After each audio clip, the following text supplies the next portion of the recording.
Today, a UN report on Gaza's children.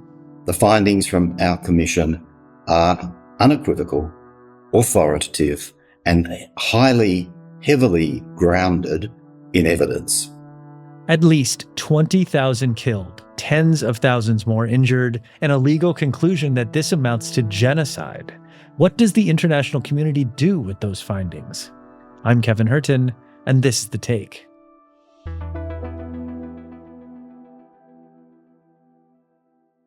I'm Chris Sidoti. I'm a commissioner with the United Nations Independent International Commission of Inquiry on the occupied Palestinian territory, including East Jerusalem and Israel.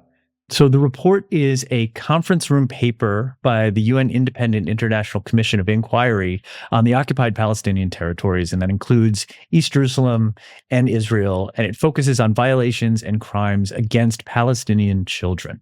The time period we're talking about is between 7 October 2023 and the 31st of March 2026, so it's about 2 months ago.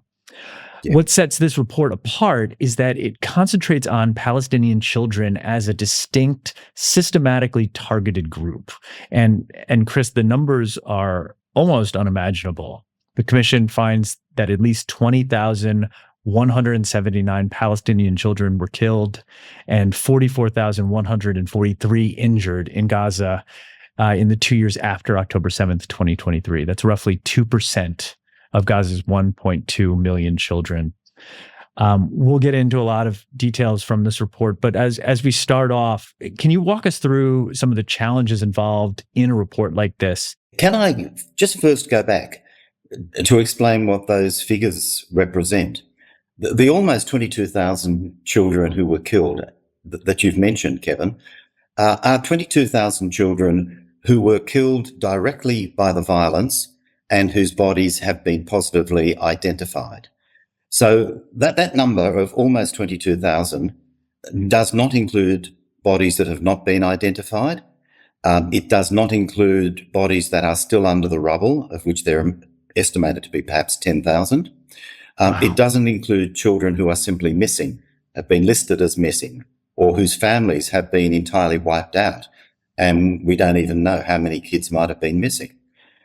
Importantly, it does not include children who have died from other than the violence, from the indirect effects of the violence. So children who have died from infectious diseases, which now are rife in Gaza, are not included because we're only dealing with directly violence-related deaths. Children who have died from starvation are not included.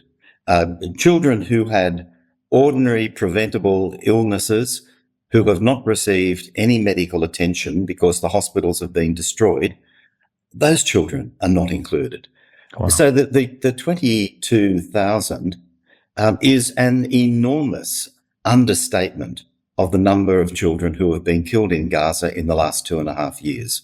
The process that we've gone through is a tried and true process. We've done nothing different from the procedures that the United Nations has adopted and implemented for years in these sorts of inquiries. The Israeli authorities have prevented us from going into Israel or Palestine.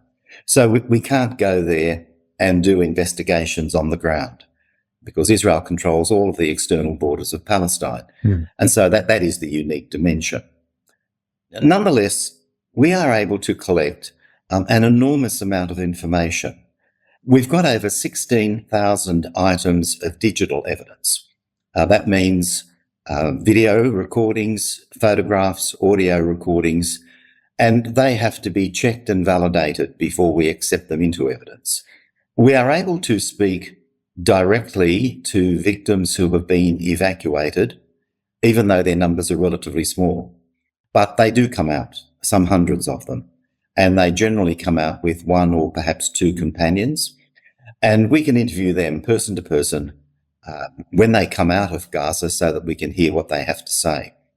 We have also been assisted enormously by international volunteers who have spent time in Gaza, either as medical experts, medical workers, humanitarian workers, United Nations officials. They are eyewitnesses.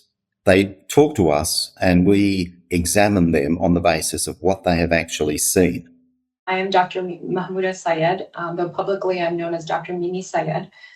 As an emergency physician with 15 years of clinical experience, I have witnessed humanity at its most vulnerable. But nothing prepared me for the systematic destruction I observed in Gaza. When I asked how these children were harmed, witnesses consistently reported quadcopter shooting the child, while others in the vicinity were not targeted, thereby indicating the intentional targeting of children. In August 2024 alone, I documented more than 15 cases, though countless others went undocumented due to the overwhelming urgency of treatment. And last of all, although internet access, external communication with Gaza is difficult, it is often possible. So in summary terms, Israel has been able to make our lives very difficult, but Israel, in spite of its best efforts, has been unable to prevent this investigation comprehensively, rigorously being conducted. Yeah. I want to talk about some of the ways that Israel's actions in Gaza have resulted in these extremely high casualty counts. You cite several examples in the report. First is the use of explosives in densely populated areas. Second, we have the direct targeting of children's heads and upper bodies. And the third is the deliberate targeting of infrastructure that could have potentially saved some of these children's lives. How did the targeting tactics translate into the numbers that you've been documenting? The bombing campaign was saturation bombing. It was total destruction bombing. And there is very little left in Gaza now, after 2.5 years, that is usable, habitable. The destruction of housing has been enormous, and the destruction of infrastructure, schools and hospitals. So for 2.5 years, Gaza has been subjected to bombardment, and the bombardment has been undiscriminating in terms of the targets. And that can only result in what we have seen when we talk about the number of child deaths, and that is mass child slaughter. There's no other way to describe it. There have been thousands of children killed as a result of the deliberate strategy of the mass destruction of Gaza. A large part of the report is about how Israel either bombed or occupied or rendered unusable so much of the infrastructure that is there to protect these children. I'm talking about things like pediatric wards, neonatal units, water and sanitation networks. But this doesn't just turn survivable injuries into deaths. It kind of creates the conditions where preventable disease and hunger and the absence of just basic care becomes a method of harm in itself. Yes. Can you help connect the dots for us how infrastructure or the lack of infrastructure can be turned into a weapon against children, a way of inflicting what you call multi-layered harm on their survival? The destruction of medical infrastructure has exactly the two categories of consequence that you refer to. It prevents adequate treatment of children with injuries. So there are preventable deaths of children who are injured, but who should not have died. And then secondly, there is the area of infectious diseases and other forms of very simple childhood diseases. Yeah. The fact that diseases that should have been prevented through vaccinations are now occurring in Gaza because it's been impossible for large parts of the 2.5 years to undertake ordinary vaccination programs for children. And children that have conditions that should not ordinarily lead to death are dying because they cannot get the conditions managed in the way in which they would normally be managed. And here again, we've had direct evidence from doctors about the children that they have treated. It's unimaginably horrible. An entire population being starved of all the benefits of modern medicine on purpose. And that's the other result. Starved. This is more than the destruction of infrastructure. It's the failure to provide the necessities of life. And the one example I can give you is the one that has affected me. An 11-year-old girl who had celiac disease. Celiac disease means gluten intolerance. This is not a life-threatening illness. It just simply requires the provision of food that does not contain gluten. There are people all over the world with celiac disease living perfectly healthy, ordinary lives. Now, this child died as a result of not being able to get gluten-free food. The Israeli authorities dismissed this on the basis of it being a pre-existing condition. It wasn't the pre-existing condition that killed that girl. It was starvation. It was starvation, pure and simple. You also document what happens when Palestinian children are arrested and detained. This I found some of the most difficult reading in the entire report. Solitary confinement, denial of food, medical care. There's also sexual and gender-based violence. I think at least one boy died in prison after months of deliberate neglect. For people who think that detention is like a separate category of harm, maybe preferable to other forms of harm, can you describe what these conditions are like and what they mean for a child's development? Yeah, the conditions are harsh.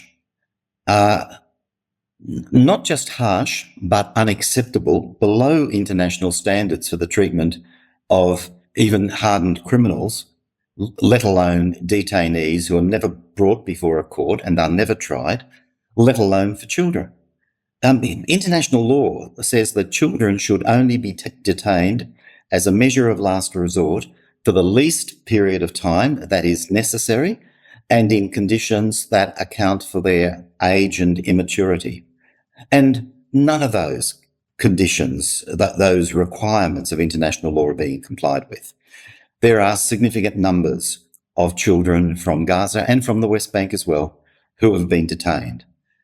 Usually they are detained without the Israeli authorities giving information that they are detained. They are technically disappeared children because sometimes we can get corroboration from other prisoners who have been released that they have seen a particular child, but the Israelis don't admit to holding any children, and children have just gone missing. Their families don't know where they are. No one knows where they are except the Israeli authorities, and they ain't telling. But we have spoken to adults who have been released who can tell us about the treatment of children. We have spoken to children who have been released, and their treatment constitutes torture. And that is either a war crime or a crime against humanity, depending on the circumstances of their detention. Either way, it's an international law crime and an international atrocity. More with Chris after a break. Yeah. A lot of the attention has focused on Gaza. We've been talking a lot about Gaza, but your report also details a pattern in the occupied West Bank. Boys shot and left to bleed, children attacked while walking to school. There's a story about young siblings who were tied to a tree by settlers. One that stuck out to me was the one that happened on the 16th of November, 2025 in Tubas in the occupied West Bank. This one has really, really got to me. Yeah. This was a situation where an Israeli military patrol had been operating in a village or a small town. There was not fighting going on at the time, and a 14-year-old boy and a couple of other kids were leaving their home to basically go outside and presumably to play or something. And this boy, 14-year-old, was shot as he walked through the front door. He was shot and he was very seriously wounded. And for the next 45 minutes, he was there lying on the ground, surrounded by Israeli soldiers while he bled to death. He clearly, at the beginning of it, was conscious enough to try to draw their attention. He had been wearing a cap. He pushed his cap towards them. A soldier kicked the cap back to him and ignored the kid crying out for help. He was at one stage able to move one arm and was drawing attention to himself, seeking help. They ignored that. On one occasion, a soldier responded by kicking towards him. At another point, a soldier came and dropped a stone next to the boy. trying to frame the kid as a stone thrower, where there was no stone there beforehand. On a couple of occasions, his mother, who was watching all of this, came out of the house and tried to reach the boy, and they shot at her, and she retreated back into the house. There was a Palestinian Red Cross ambulance around about 100 metres away, waiting to get in and get the boy, and the ambulance was refused access. And again, whenever the driver started to show any intention of moving towards the boy, a laser targeting light was shone into his forehead to indicate to him that if he kept moving, he'd be shot in the head. And for 45 minutes, these Israeli soldiers stood around this kid, chatting and smoking while he bled to death. 14 years old. How do we know this? Because it's all on video. Wow. I mean, I'm sure you've spent a ton of time thinking about this, but how do you explain this? Look, dehumanization, clearly, it's a word that means that human beings have been denied recognition and denied the respect and the treatment that they deserve as human beings. They are treated as less than human. And this is a good example of that. But, for me, it raises more questions than answers. What kinds of people are these soldiers to stand around while this is happening? What kind of people are the leaders of the Israeli military that they run a military force where the culture would permit this to happen? What kind of people are the leaders of the Israeli government that would, through their rhetoric and their commands and the strategies that they employ, give a very clear signal, an unequivocal message to Israeli soldiers that this is not just acceptable, but this is to be encouraged? I cannot answer those questions.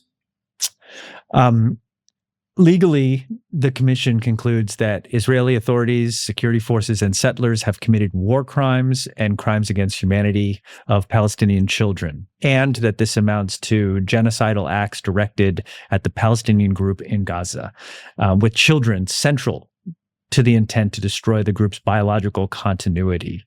Why do these legal definitions matter? I'm a lawyer. They matter to me.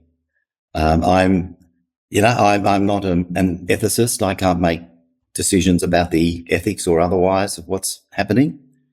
The Human Rights Council has established our Commission of Inquiry to conduct a legal investigation, and we conduct our investigation in accordance with the law. And the law is the basis of two things. The first is prevention, that the law exists to prevent this kind of conduct from happening in the first place.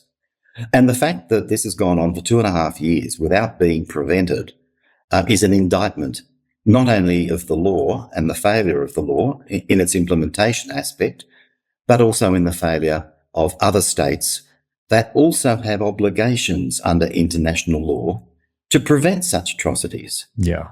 And secondly, the law is important for punishment after the event. Prevention is before the event, punishment is after the event. Yeah.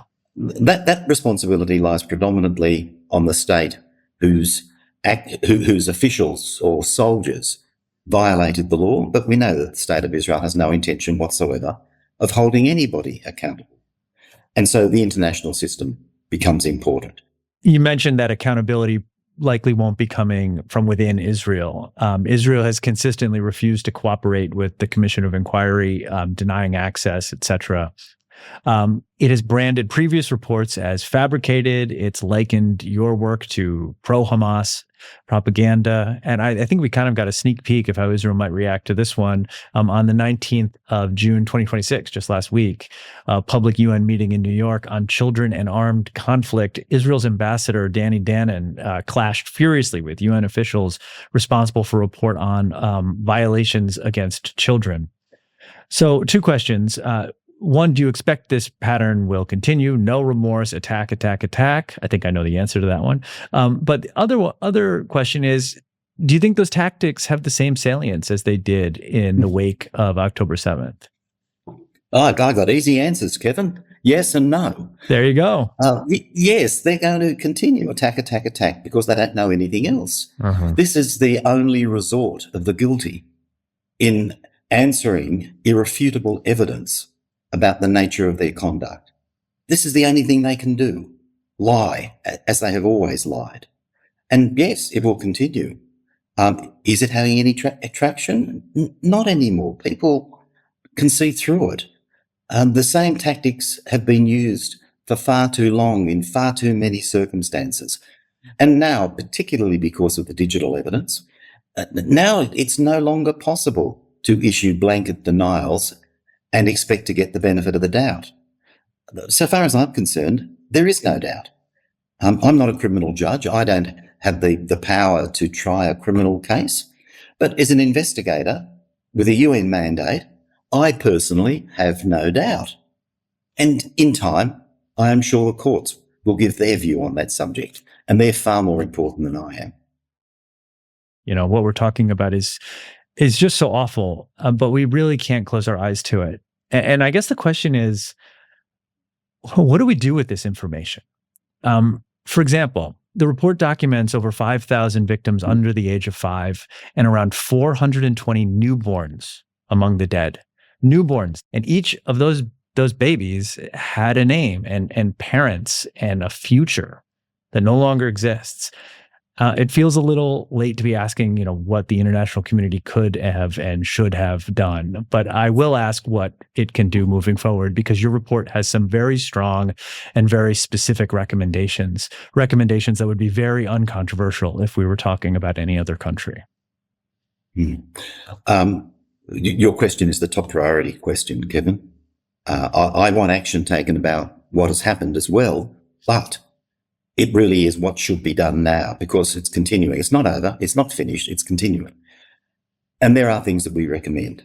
And most of our recommendations, in fact, flow from the International Court of Justice itself, which produced a very lengthy decision in July 2024 about the unlawfulness of Israeli settlements and the unlawfulness of the occupation. And it, in its report, said that individual states, have obligations relating to legal, political, economic, cultural, social fields across the board. And yet many states sit back and say, we're waiting for the Security Council to make a decision. The Security Council isn't going to make a decision. The Security Council is dysfunctional.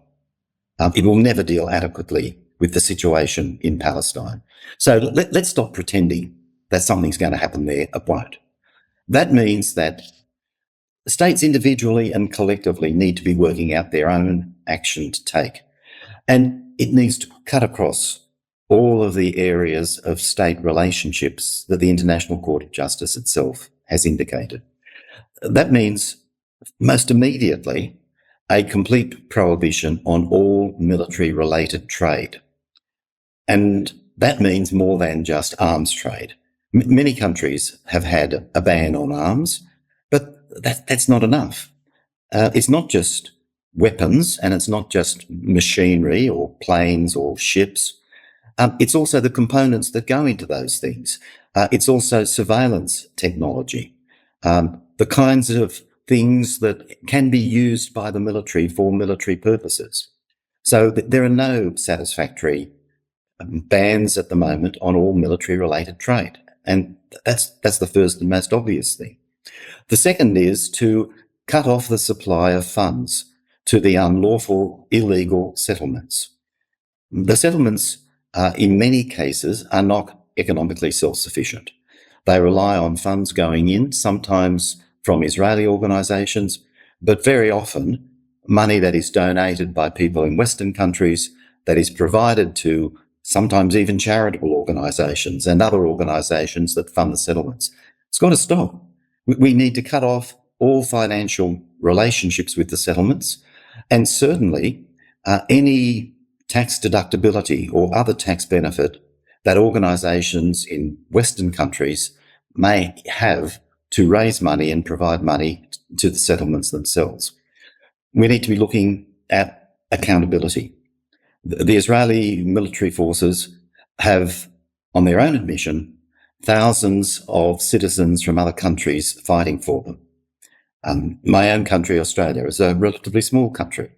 But according to the Israeli military, in March last year, there were over 700 Australian citizens fighting for the Israeli military.